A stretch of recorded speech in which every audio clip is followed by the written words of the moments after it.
J'aimerais dire tout simplement bienvenue à toutes les personnes, les nouvelles personnes qui sont ici. Vous êtes ici les bienvenus. I think that some people are speaking English, so we want to tell you welcome. Welcome here in the house of the Lord. I'm not going to preach in English, sorry. Je ne vais pas prêcher en anglais, soyez rassurés pour ceux qui ne parlent pas anglais. On va juste prier encore une fois pour ce temps où le Seigneur a mis un message sur mon cœur. Et je vais vous partager ce que le Seigneur a mis sur mon cœur. Seigneur, nous voulons te dire merci pour ce temps de louange et d'adoration. Merci Seigneur parce que tu es présent au milieu de nous ce matin. Et nous voulons Seigneur t'adorer et te louer. Que ce matin, tu puisses ouvrir les yeux de nos cœurs et rendre nos oreilles attentives à ta parole. Que ce matin, ça ne soit pas moi qui parle, mais toi qui te parles au travers de moi. Utilise-moi comme ton instrument. Rends-moi humble et me laisser totalement visiter par toi ce matin. Dans le nom puissant de Jésus. Amen. Amen. La semaine dernière, pour ceux qui n'étaient pas là, j'ai prêché sur une thématique qui est « Fortifie-toi et prends courage ». La thématique était que nous, en tant que chrétiens, nous devons justement déclarer et proclamer que nous sommes forts en Christ, que nos faiblesses sont utilisées pour que la puissance de Dieu puisse se manifester. Et donc, nous devons prendre courage face à différentes situations. Et j'aimerais continuer ma pensée par rapport à la semaine dernière sur quelque chose qui nous concerne tous, c'est maîtriser mes pensées. Est-ce qu'il y a quelqu'un qui pense ce matin ? Ok, vous avez tous fait le vide dans vos têtes, ça va. Vous savez que chaque jour, dans nos têtes, nous avons 70 000 pensées qui passent par là. 27% d'entre elles sont négatives, contre 3% d'entre elles qui sont positives. Toutes les autres, ce sont des pensées qui sont, on va dire, sans réellement d'importance. Mais les pensées ont un pouvoir sur notre vie. Les pensées ont, en fonction de ce qu'elles sont et de ce qu'on en fait, un pouvoir sur nos décisions. Elles peuvent nous influencer sur quelque chose de très mauvais, comme sur quelque chose de très bon. Les pensées, c'est quoi ? C'est un ensemble de processus par lequel l'être humain, au contact de la réalité matérielle et sociale, élabore des concepts, les relie entre eux et acquiert de nouvelles connaissances. Les pensées ont tellement un impact que j'ai trouvé une citation qui était très intéressante. Vous semez une pensée et vous récolterez un acte. Semez un acte et vous récolterez une habitude. Semez une habitude et vous récolterez un caractère. Semez un caractère et vous récolterez un destin. Ce que vous pensez peut déterminer votre identité et ce que vous êtes. Et c'est pourquoi je pense qu'il est essentiel, nous, qui sommes avec le Seigneur, nous devons apprendre à maîtriser nos pensées et à les centrer sur quelque chose d'essentiel. Une simple pensée peut faire dans notre tête tout un scénario. Ce scénario peut nous emmener à une action, soit quelque chose de magnifique, un chef-d'œuvre, une musique, une composition, ou alors quelque chose de triste, tel un conflit ou une mauvaise relation. Et je pense qu'il est essentiel pour nous d'apprendre à maîtriser nos pensées. Je vous donne un exemple. Si vous avez une pensée concernant votre conjoint, vous vous êtes mis en tête que ce conjoint peut avoir l'éventualité d'aller voir ailleurs. Du coup, cette pensée va passer par là, et s'il allait voir ailleurs, cette pensée, du coup, va générer quoi ? Une émotion de jalousie. Du coup, cette jalousie va me rendre possessif, et je serai tellement possessif que ça va détruire mon couple, juste à cause d'une pensée. Ou alors, vous avez une pensée parce que ce matin, il y a quelqu'un qui est passé à côté de vous et il ne vous a pas dit bonjour. Et donc, du coup, vous êtes là, ah, mais qu'est-ce qu'il a, lui ? Un jour, il dit bonjour, un jour, il dit pas bonjour. Du coup, ça génère quoi ? Une émotion de susceptibilité. Donc parce que vous êtes susceptible, parce que vous avez interprété que la personne ne vous a pas dit bonjour parce que c'était volontaire, vous devenez froid avec elle. Et parce que vous devenez froid avec elle, un conflit naît de cette pensée. Alors que tout simplement, la personne a dormi que 2 heures cette nuit et qu'elle ne vous a pas vu, tout simplement. Ou alors, ça peut arriver aussi que vous ayez une pensée de mort. Une peur, la peur de la mort. Donc vous avez peur de la mort, et du coup vous réagissez en fonction de cette peur. Et parce que vous avez peur, vous avez de l'angoisse, du stress qui arrive, et nous savons l'impact que le stress peut avoir sur notre santé, parce que ça nous empêche de manger ou de dormir. Ou alors vous avez une pensée de quelqu'un qui vous juge dès que vous dites quelque chose. Et donc parce que vous croyez que cette personne vous juge et parle de vous, et bien donc forcément, vous ne dites plus rien et vous vous fermez. Nos pensées peuvent conditionner notre vie d'une manière où, à un moment donné, on peut en perdre le contrôle. Et les pensées positives amènent, je pense, du positif autour de nous. Mais les pensées négatives amènent du négatif autour de nous. Je vais vous donner un exemple. Pour ceux qui ne le savent pas, il y a à peu près 7 ans, j'ai fait une grosse dépression. J'avais des angoisses, je ne pouvais plus sortir de ma chambre. C'était devenu quelque chose de hyper compliqué parce que des pensées négatives prenaient place dans mon esprit. Et on devait partir en vacances, Nolan avait à peu près 3 ans. On devait partir en vacances et j'avais une voiture qui, on va dire, me faisait des petites surprises. Vous savez, les voitures qui mettent des voyants que vous ne connaissez pas, au moment où vous devez partir et que vous êtes là, qu'est-ce qui va se passer ? Eh bien, c'est ce qui se passait et je me suis mis en tête que si je partais aussi loin, j'allais tomber en panne. Et cette pensée m'a juste traversé l'esprit. Imagine, tu tombes en panne avec un enfant de 3 ans dans ta voiture. Et du coup, j'ai nourri cette pensée. Et cette pensée a pris énormément de place dans mon cœur, tellement que ça en devenait une angoisse de partir. Parce que j'avais accepté que cette pensée pouvait être une réalité. Et parce que j'avais accepté que cette pensée pouvait être une réalité, eh ben, dans mon esprit, c'était réel. Si je pars, je vais tomber en panne. Si je suis en panne, je vais galérer. Et si, j'ai tellement angoissé que vous savez quoi ? Je ne suis pas parti.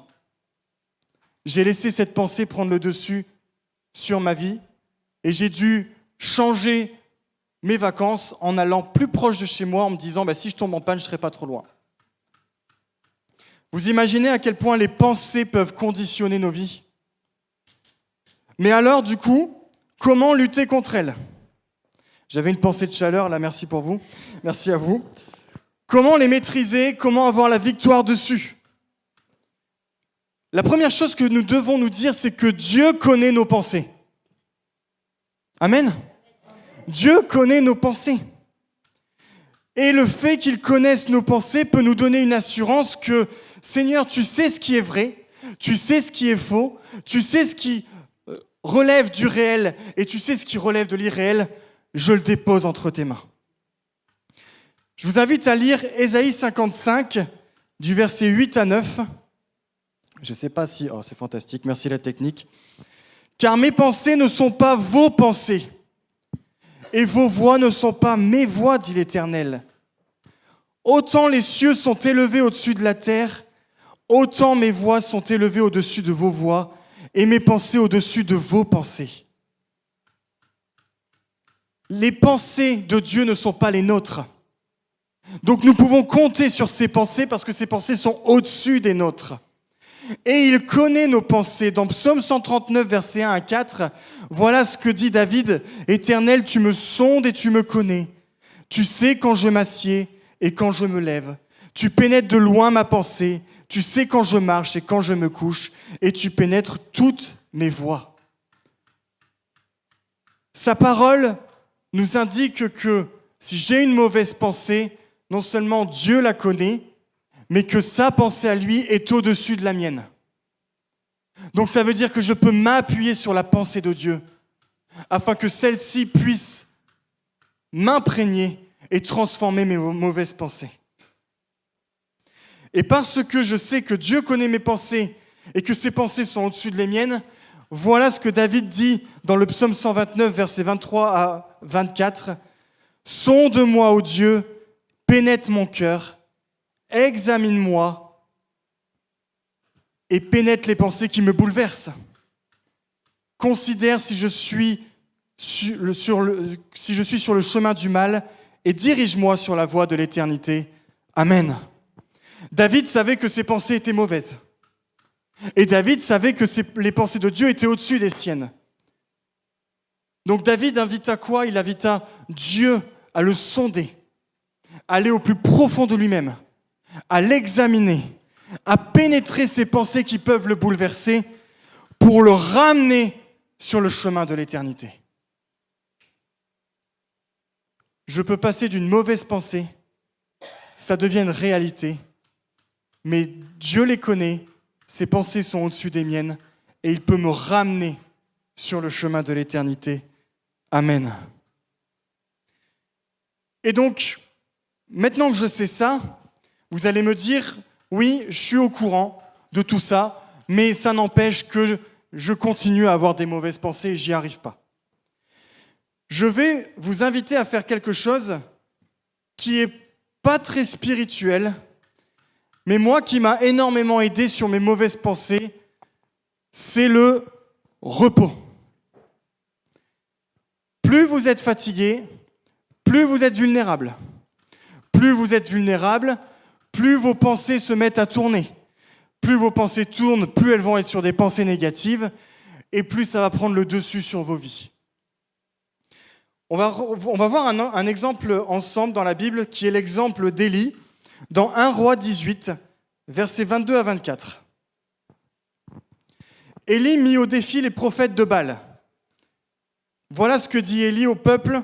« Je suis resté le seul prophète de l'Éternel, et il y a 450 prophètes de Baal. » Donc Élie seul contre 450 prophètes, ok ? Je ne sais pas si vous avez déjà été face à 450 personnes tout seul, mais ça peut être intimidant. « Que l'on nous donne 2 taureaux, qu'ils choisissent pour eux l'un des taureaux, le coupent en morceaux et le placent sur le bois sans y mettre le feu. De mon côté, je préparerai l'autre taureau et je le placerai sur le bois sans y mettre le feu. Puis faites appel au nom de votre Dieu. Quant à moi, je ferai appel au nom de l'Éternel, le Dieu qui répandra par le feu. C'est celui-là qui sera Dieu. » Tout le peuple répondit, « C'est bien. » À un moment donné, Élie a voulu confronter les prophètes de Baal pour dire « Votre Dieu est faux, le mien est vrai. Et je vais vous le prouver. » Donc du coup, il y a eu une confrontation où je vous mets au défi. Vous allez préparer un feu, préparer un holocauste. Je vais faire de même et on va voir quel Dieu fait descendre le feu du ciel. Et si on continue à partir du verset 38, voilà ce qui se passa. Le feu de l'Éternel tomba alors. Il brûla l'holocauste, le bois, les pierres et la terre, et il avala l'eau qui était dans le fossé. Quand ils virent cela, tous les membres du peuple tombèrent le visage contre terre et dirent « C'est l'Éternel qui est Dieu, c'est l'Éternel qui est Dieu. » « Emparez-vous des prophètes de Baal, leur dit Élie, qu'aucun d'eux ne puisse s'échapper. » Et ils s'échappèrent d'eux. Élie les fit descendre au bord du torrent du Kison, où il les égorgea. Donc Élie avait complètement foi en Dieu. Il faut avoir de la foi pour dire que le feu va descendre du ciel face à 450 personnes. Il avait de la foi, de l'audace et du courage. Il avait un tel zèle et une telle assurance qu'une fois que le feu de Dieu était tombé du ciel, il a fait exécuter les 450 prophètes. On peut dire que ses pensées étaient centrées sur Dieu, centrées sur sa puissance et centrées sur ce qu'il était capable de faire. Maintenant, regardons un peu plus loin. Dans 1 Roi 19, versets 3 à 4, nous avons Jézabel qui, face à ça, a voulu faire exécuter Élie. Elle n'était pas très contente de ce qui s'était passé, et donc du coup, elle a fait en sorte que Élie soit exécuté. Et voilà comment a réagi Élie dans 1 Roi 19, versets 3 à 4. Voyant cela, Élie se leva et partit pour sauver sa vie. Il arriva à Beersheba, une ville qui appartient à Juda, et il y laissa son serviteur. Quant à lui, il marcha toute une journée dans le désert, puis il s'assit sous un genêt et demanda la mort en disant « C'est assez maintenant, Éternel, prends-moi la vie, car je ne suis pas meilleur que mes ancêtres. » On a deux scénarios totalement différents. Vous avez un Élie rempli de foi, rempli de zèle, rempli d'assurance face à 450 prophètes qui fait tomber le feu du ciel et qui fait exécuter ces 450 prophètes. Et d'un coup, face à une éventuelle menace de quelqu'un, alors qu'il a expérimenté la puissance de Dieu, il a peur, se met à fuir et veut même mourir. La pensée que Jézabel pouvait atteindre sa vie était devenue une réalité dans son cœur. Et parce que c'était devenu une réalité dans son cœur, il a pris la fuite. Et il avait tellement peur, tellement angoissé, c'était devenu tellement une réalité qu'il préféra mourir. Alors du coup, je me suis posé la question, mais pourquoi on passe d'un Élie avec une assurance telle qu'il fit exécuter 450 personnes à un Élie tremblant de peur face à la pensée que Jézabel pouvait atteindre sa vie. Ce que je vais vous dire, c'est mon interprétation, c'est pas théologique, mais je pense que Élie était fatigué. Je sais pas vous, j'ai jamais fait exécuter 450 personnes, mais ça doit être fatigant. Ça doit être fatigant de se confronter face à des personnes qui croient tout le contraire de vous. Ça doit être fatigant d'être aussi zélé pour croire que Dieu fait descendre le feu du ciel. Et ça doit être fatigant d'être exécuté. Est-ce que vous vous êtes déjà disputé avec quelqu'un ? Ok, il n'y a que moi, c'est bon. Seigneur, est-ce que vous avez déjà vécu un conflit ouvert où vous vous êtes énervé ? Une fois que c'est terminé, est-ce que vous ne vous êtes pas senti fatigué ? Je vous donne un exemple. Il y a 5 ans de cela, avec Coralie, on est parti en vacances dans un centre. Et puis, on avait fait, mais je crois que je vous ai déjà raconté cette histoire, mais on avait fait connaissance avec un couple et leurs enfants avec qui on avait sympathisé. Et ce couple voulait partir donc visiter le village d'à côté, mais l'ado, lui, voulait profiter de la piscine. Un ado. Derrière, elle me demanda, est-ce que tu peux surveiller, enfin garder un œil sur notre fils ? Je dis oui, il n'y a pas de souci, bien évidemment. Donc, on est au bord de la piscine, moi je lis mon livre, cet ado se met à jouer dans l'eau, etc. Puis d'un coup, quelqu'un se met à l'agresser. On me demande de veiller sur lui, donc qu'est-ce que je fais ? Je vais voir cette personne, je lui dis mais qu'est-ce qui se passe ? Et donc la personne qui était en train d'agresser verbalement cet ado dit « Il a volé mon portable ». Donc je lui dis « Mais qu'est-ce que tu as fait avec le portable de ce monsieur ?»« Non, je ne l'ai pas volé, je l'ai vu qu'il traînait, je lui ai dit « Attention, vous avez oublié de votre portable ». Bizarrement, il ne s'en est pas occupé, il ne l'a pas trouvé, il accuse le gamin qu'il l'avait volé. Donc je dis « Écoute, ce qu'on va faire, c'est qu'on va aller chercher ensemble ce portable ». Et ce monsieur était devenu de plus en plus agressif. Et moi, je suis sorti, donc il y avait des barrières autour de la piscine, je suis sorti avec lui, avec l'ado et ce monsieur de la piscine, et il y avait tout le monde derrière les barrières qui regardait. Donc moi, j'étais tout seul devant ce monsieur de 2 mètres, plutôt, voilà.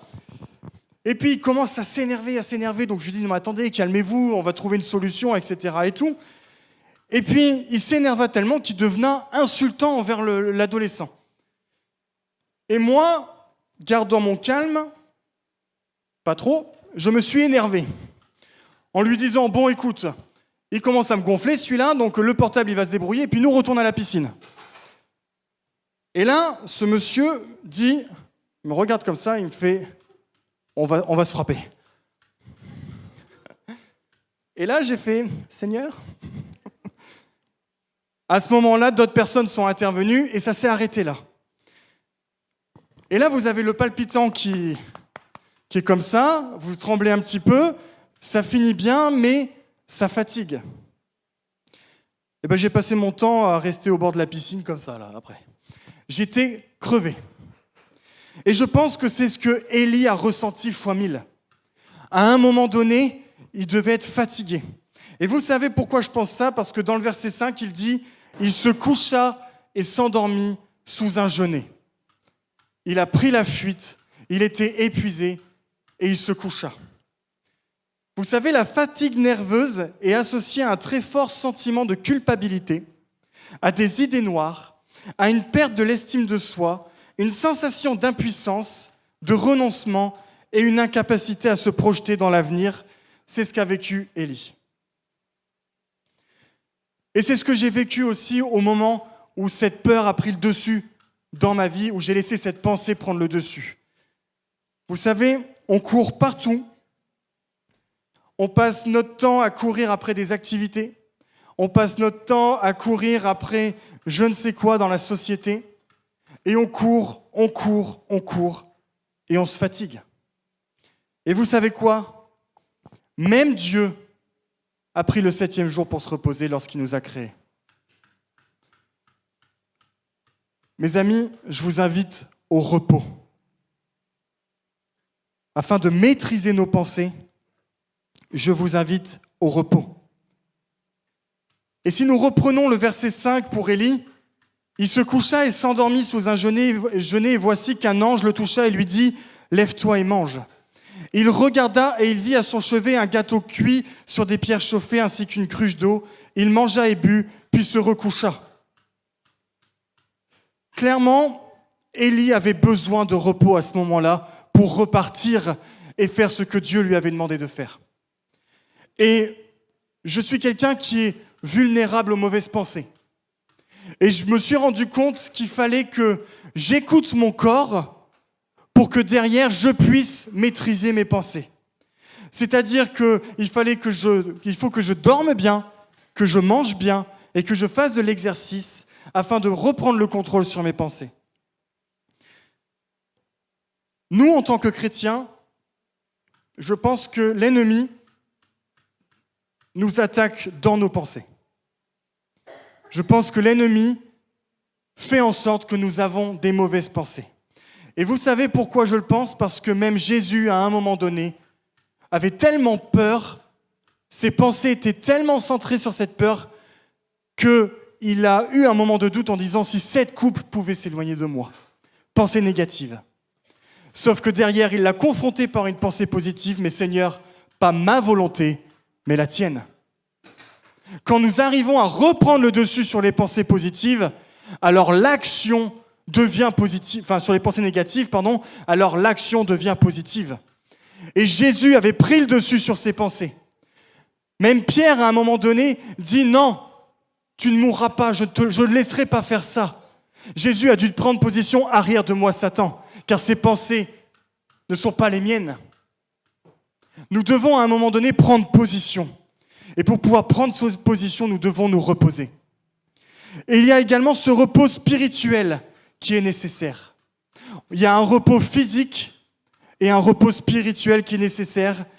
1 Roi 19, versets 11 à 12, qui continue à nous dire « Et soyez rassurés, vos pensées de chaleur vont bientôt donc s'estomper puisque j'ai bientôt fini. » 1 Roi 19, versets 11 à 12, l'Éternel dit « Sors et tiens-toi sur la montagne devant l'Éternel, et l'Éternel va passer. » Devant l'Éternel, il y eut un vent fort et violent qui déchirait les montagnes et brisait les rochers. L'Éternel n'était pas dans le vent. Après le vent, il y eut un tremblement de terre. L'Éternel n'était pas dans le tremblement de terre. Après le tremblement de terre, il y eut un feu. L'Éternel n'était pas dans le feu. Après le feu, il y eut un murmure doux et léger, et l'Éternel était dedans. Dieu était dans le feu qui est descendu sur l'Holocauste pour pouvoir prouver l'existence de Dieu et la non-existence de Baal. La puissance de Dieu s'est manifestée à ce moment-là. Mais à un moment donné, pour Élie, Dieu n'était pas dans le tremblement de terre, Dieu n'était pas dans le vent, Dieu n'était pas dans le feu cette fois-ci, il était dans un murmure doux et léger. Dieu se manifeste souvent dans le silence. Et souvent, parce que nous avons vu Dieu agir dans le bruit, certaines fois, nous voulons reproduire ce bruit. Parce que nous avons vu la puissance de Dieu, alors nous voulons de la puissance, de la puissance, de la puissance. Mais vous savez, la vraie intimité qu'on peut avoir avec Dieu et le vrai repos spirituel, c'est dans le calme de votre chambre.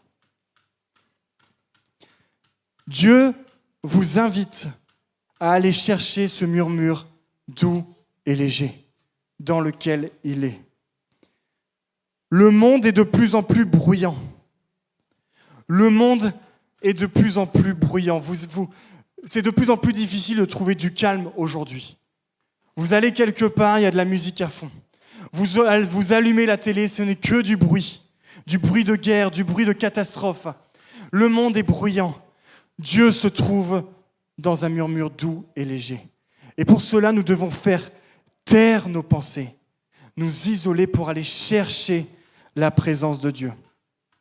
Cet été, on a été faire une randonnée avec Coralie et les enfants et on a vu un paysage magnifique, vraiment. Et j'ai pu expérimenter ce calme. L'eau qui coule d'une falaise, le bruit des oiseaux, juste le bruit de la création. Vous avez ce calme qui vous apaise. Et puis, à un moment donné, il faisait très chaud, et j'ai du mal avec la chaleur, ça se voit pas. Et le sentier était un peu sinueux. Et moi, je pensais qu'à une chose, c'était repartir, et puis tout de suite, allez, on va à la voiture. Donc, j'avançais devant. Puis là, j'entends Coralie qui parle toute seule. Je me dis, bon, elle parle souvent, mais toute seule, c'est bizarre. Et là, je me dis, mais tu parles à qui ? Qu'est-ce que tu fais ? Elle me dit, je prie. Et je loue Dieu pour sa création. Et là, à un moment donné, ça m'a arrêté en me disant, mais regarde tes pensées. Elles sont centrées sur des choses non essentielles. Elle a su, à un moment donné, centrer ses pensées sur Dieu et avoir la reconnaissance de sa création. Combien de fois nous nous arrêtons pour justement nous balader dans la nature, contempler la création de Dieu et être reconnaissant juste pour ce qu'il a fait. C'est là le murmure doux et léger. Romains 12, verset 2 dit « Ne vous conformez pas au monde actuel, mais soyez transformés par le renouvellement de l'intelligence, afin de discerner quelle est la volonté de Dieu, ce qui est bon, agréable et parfait. » Ça veut dire quoi, se conformer ? Ça veut dire régler sa conduite en accord avec quelque chose, se soumettre et s'adapter. Paul invite les chrétiens à ne pas se soumettre aux pensées du monde, mais à nous laisser transformer par le renouvellement de notre intelligence, afin que nos pensées puissent être centrées sur quoi ? La volonté de Dieu, ce qui est bon, agréable et parfait. C'est ce qu'on appelle, mes amis, des pensées positives. Ce qui est bon, agréable et parfait. Se conformer au siècle présent, c'est à un moment donné arrêter de se laisser envahir par ce bruit du monde qui nous empêche d'accéder à Dieu.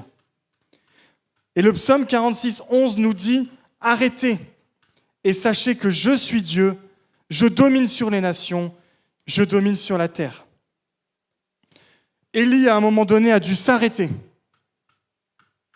se reposer, chercher du calme dans un murmure doux et léger. Et c'est ce qu'a fait, je pense, Coralie lorsque, face à la création, elle s'est mise à louer Dieu. Je pense qu'on doit s'arrêter et reconnaître que Dieu domine sur les nations et domine sur la terre. Si je m'arrête à un moment donné dans ma course, dans cette vie-là, je ne peux que juste dire « Ok Seigneur, tes pensées, pas les miennes. » Parce que tu domines sur la terre, tu domines sur la création et tu domines sur mes pensées. Amen. Et je vais juste terminer par ce verset dans Philippiens 4 qui n'est pas à l'écran, verset 8, et je vais vous inviter à l'ouvrir avec moi si vous voulez bien. Philippiens 4, 8 à 9. Philippiens 4, versets 8 à 9. Enfin, frères et sœurs, portez vos pensées sur tout ce qui est vrai, tout ce qui est honorable, tout ce qui est juste, tout ce qui est pur, tout ce qui est digne d'être aimé, tout ce qui mérite l'approbation, ce qui est synonyme de qualité morale et ce qui est digne de louange. Ce que vous avez appris, reçu et entendu de moi, et ce que vous avez vu en moi, mettez-le en pratique, et le Dieu de la paix sera avec vous. Dans ces pensées qui peuvent parfois être bruyantes, dans ces pensées qui peuvent nous faire peur, dans ces pensées qui peuvent être négatives, en fixant nos pensées sur ce qui est honorable, juste, pur, digne d'être aimé, qui mérite l'approbation et qui est digne de louange, alors la paix de Dieu, qui surpasse toute intelligence, viendra envahir nos cœurs. Amen. Amen. Je vais inviter le groupe de louange juste à venir, puis on va conclure en priant et en demandant au Seigneur de venir nous aider à contrôler nos pensées.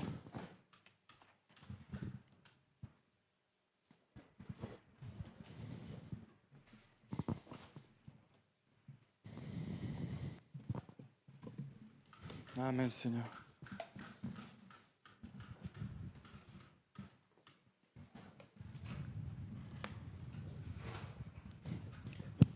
Seigneur, nous voulons te dire merci. Merci pour ta parole. Merci parce que ta parole est la vérité.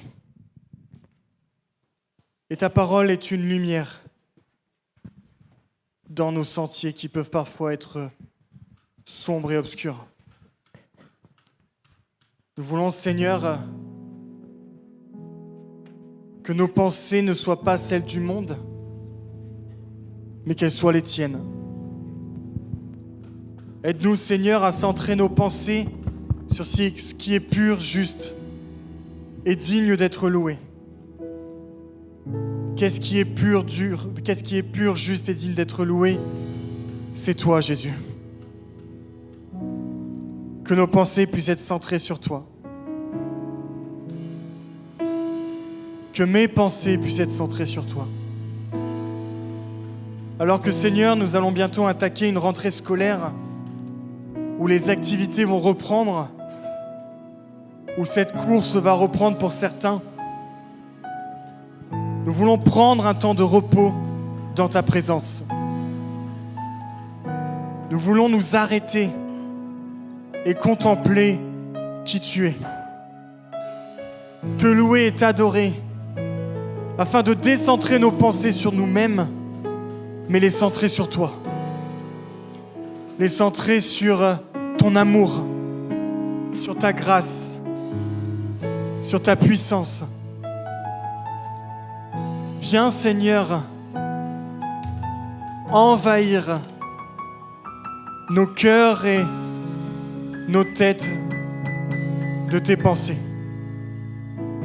Aide-nous à ne pas nous conformer au siècle présent, mais à nous laisser renouveler par toi et par ton esprit. Nous voulons prendre position sur ces pensées négatives et les chasser au nom de Jésus.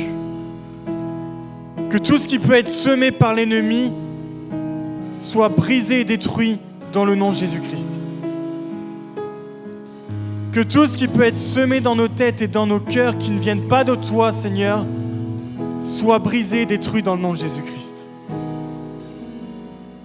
Aide-nous à chercher ce doux murmure et léger.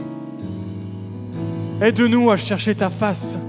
Aide-nous à chercher ta présence.